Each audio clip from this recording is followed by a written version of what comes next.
Golconda jewels వారి కొత్త brand Purvi light weight లో హెవీ డిజైన్స్ ఈ నవంబర్ 1 కుకట్పల్లిలో గ్రాండ్ ఓపెనింగ్ వివరాలకు సంప్రదించండి. నమస్తే రమగారు. నమస్తే జయ. రమగారు, మనకు కార్తీకంలోనే క్షీరాబ్ది ద్వాదశి వస్తుంది, అంటే తులసి కళ్యాణం చేస్తాము. అలానే కార్తీక మాసం అంతా కూడాను చాలా మందికి తులసి దగ్గర దీపం పెట్టుకునే అలవాటు ఉంటుంది కదండి. చాలా విశేషంగా ప్రతిరోజు చేసే పూజా విధానం అయితే ప్రత్యేకంగా చేస్తాము ఈ కార్తీకంలో కదా. అవును. తులసి యొక్క విశిష్టత, ఈ క్షీరాబ్ది కళ్యాణం, ఇవి వీటి విశిష్టతలు ఏంటి రమగారు? మామూలుగా 2 ఏకాదశులు వస్తాయి ప్రతి నెలలో కదా. అవునండి. ప్రతి నెలలో వచ్చే 2 ఏకాదశులకి జనరల్గా అందరం ఉపవాసం ఉండటము, ద్వాదశి నాడు భోజనం చేయటము మనకు విధానంగా కనపడుతుంది. అయితే ఆషాఢ శుద్ధ ఏకాదశి నాడు దేవసేని ఏకాదశి అని చెప్పబడుతుంది. తొలేకాదశి అంటాం. అవును. అప్పుడు విశేషంగా సేవిస్తాం. విష్ణుమూర్తి ఆ రోజున నిద్రలోకి వెళ్తారని, ఆయన యోగ నిద్రలో ఉంటాడని ఆ రోజు నుంచి మొదలుపెట్టి 4 నెలల పాటు చాతుర్మాస్య దీక్షగా చేస్తారు. అవును. 4 నెలలు నడుస్తుంది. ఈ 4 నెలల్లో మన ఆ 4వ నెల చివరి భాగం ఇదనమాట, కార్తీకంలోని ఏకాదశి. దీన్ని ఉత్థాన ఏకాదశి అంటారు. భగవంతుడు నిద్రలేచే ఏకాదశి. ఓకే. ఈ ఏకాదశి నాడు స్వామివారు నిద్రలేస్తారు. ద్వాదశి నాడు ప్రజలందరికీ దర్శనమిస్తాడు ఆయన. అయితే ఈ రోజున తులసి ధాత్రి కళ్యాణం అని విశేషంగా చేస్తారు. తులసి కొమ్మని తెచ్చి తులసి చెట్టులో ఈ ఒక ఉసిరి కొమ్మని పెట్టి ఆ రెండిటికి వివాహము అన్నట్టుగా చేసుకుంటాం. ఈ రోజున ఏంటంటే ఈ ఉసిరి చెట్టు కాయలతో ఉన్న ఉసిరి కొమ్మలే మనకు బజారంతా దొరికేస్తాయి. అవును. తీసుకొచ్చి తులసి కొమ్మతో పాటు, తులసి చెట్టుతో పాటు ఈ ఉసిరి కొమ్మని కూడా పెట్టి రెండిటికి 2 వృక్షాలకి పూజ చేసి దీపాలు, విశేషంగా దీపమాలికలు, దీపాలు అవి సమర్పించి, పువ్వులు అవి సమర్పించి, ధూపదీప నైవేద్యాలు చేసి ఒక వివాహ క్రతువులాగా చేతొచ్చినంతగా దేవాలయాల్లో వాటిలలో విశేషంగా చేస్తారు. ఈ నెలలో ఏంటంటే ఈ ధాత్రి తులసి, అది మన ఉసిరి తులసి రెండిటికి చాలా ప్రత్యేకమైన పూజా విధానం నడుస్తుంది కార్తీకంలో.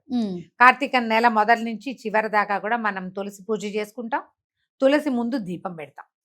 ఈ 365 ఒత్తులు వెలిగిస్తామా పౌర్ణమికి, అప్పుడు తులసి చెట్టు సమక్షంలో వెలిగిస్తే విష్ణు సన్నిధానంలో వెలిగించినట్టే. అవును. దేవాలయానికి వెళ్ళి వెలిగించే వాళ్ళు అక్కడ వెలిగించుకుంటారు. ఆ అవకాశం లేని వాళ్ళు ఇంట్లో కూడా మన లోపల దేవుడి దగ్గర ఒక దీపారాధన చేసి, బయట పెరట్లోనూ వాకిట్లోనూ ఒక తులసమ్మ కోట ఉండి మనకి రెగ్యులర్ పూజా విధానం చేసుకునేందుకు ఒక చెట్టు ఉంటే అక్కడ గనక దీపం పెడితే విష్ణు సన్నిధానంలో దీపం పెట్టిన ఫలితం లభిస్తుంది. ఈ దేవతా వృక్షాలలో ధాత్రి కూడా, ఉసిరి చెట్టు చాలా ప్రత్యేకమైంది ఈ కార్తీకంలో. అవును. ఉసిరి చెట్టు మొదట్లో కూడా దీపం పెడతారు. ఉసిరి చెట్టు ఉంటే చెట్టు ప్రదక్షిణ చేసుకుంటారు.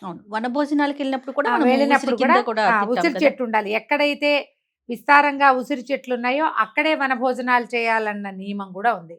ఈ ఉసిరి చెట్టు కిందే ఏం చేస్తారు, సాలగ్రామ ఆరాధన చేసుకుని అక్కడ వన భోజనాలు చేసుకుంటారు. ఇది విశేషమైంది. అందుకని ఈ విధానాన్ని పాటిస్తాం. మన అలవాటును బట్టి కొన్ని ప్రాంతాల్లో ఒక్కొక్క రకంగా చేస్తారు. ఎలాగైనా తులసి ముందు దీపం పెట్టడం నియమం. ఈ ఉత్థాన ఏకాదశి మర్నాడు క్షీరాబ్ది ద్వాదశి అంటారు. ఈ ద్వాదశి నాడు ఇది పెట్టడం. ఓకే. తప్పకుండా ఈ ఉసిరి కొమ్మని తీసుకొచ్చి, లేదా ఉసిరి చెట్టే ఉందనుకో మన దగ్గర, తులసి చెట్టును కూడా తీసుకెళ్ళి పక్కన వాడు కూర్చోబెట్టి వివాహం చేస్తాం.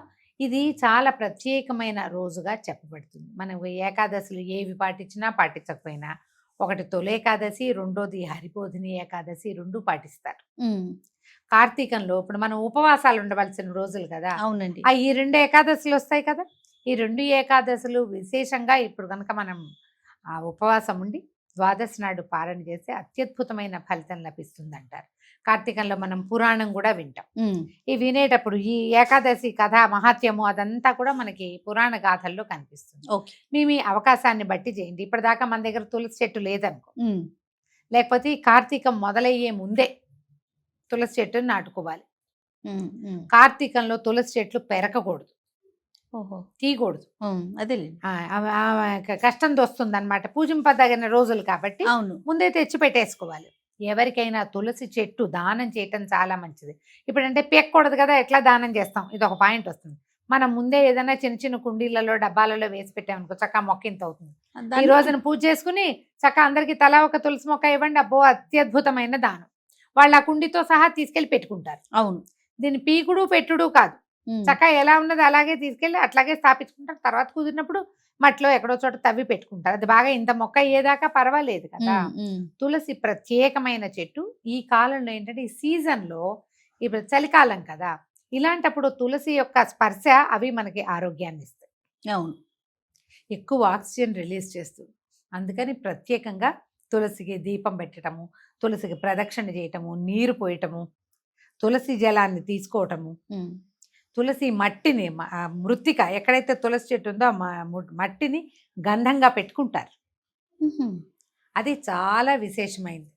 ఈ తులసి మొదట్లో ఉన్న మన్నుతోటి ఒళ్ళు తోముకుని స్నానం కూడా చేస్తారు కార్తీకంలో. బావి దగ్గర స్నానాలు చేస్తారు కదా, బావి కుప్ప తటాకులు ఏవైనా పనికి వస్తాయిగా. ఆ తులసి చెట్టు కింద ఉన్న మట్టిని తీసుకుని దాంతో ఒళ్ళు తోముకుని నీళ్లు పోసుకుంటారు. విశేషమైంది అది. మీకు ఏ ఏ అవకాశాలు ఉంటే అవి చేస్తాము. అవేమీ లేవు, దండం పెట్టుకోండి హాయిగా చక్కగా. మీ వాకిట్లో తులసి చెట్టు ఉంటే రోజు కాసి నీళ్ళు పోసి ఒక దండం పెట్టండి, ఒక అగరబత్తి చూపించండి. దీపం పెడితే కుదురుతుంది, కుదరదు. అక్కడ గాలి బాగా ఉందనుకో దీపం ఆగదు. ఇంట్లో అవకాశం ఉంటే కనుక పెట్టుకోవటం.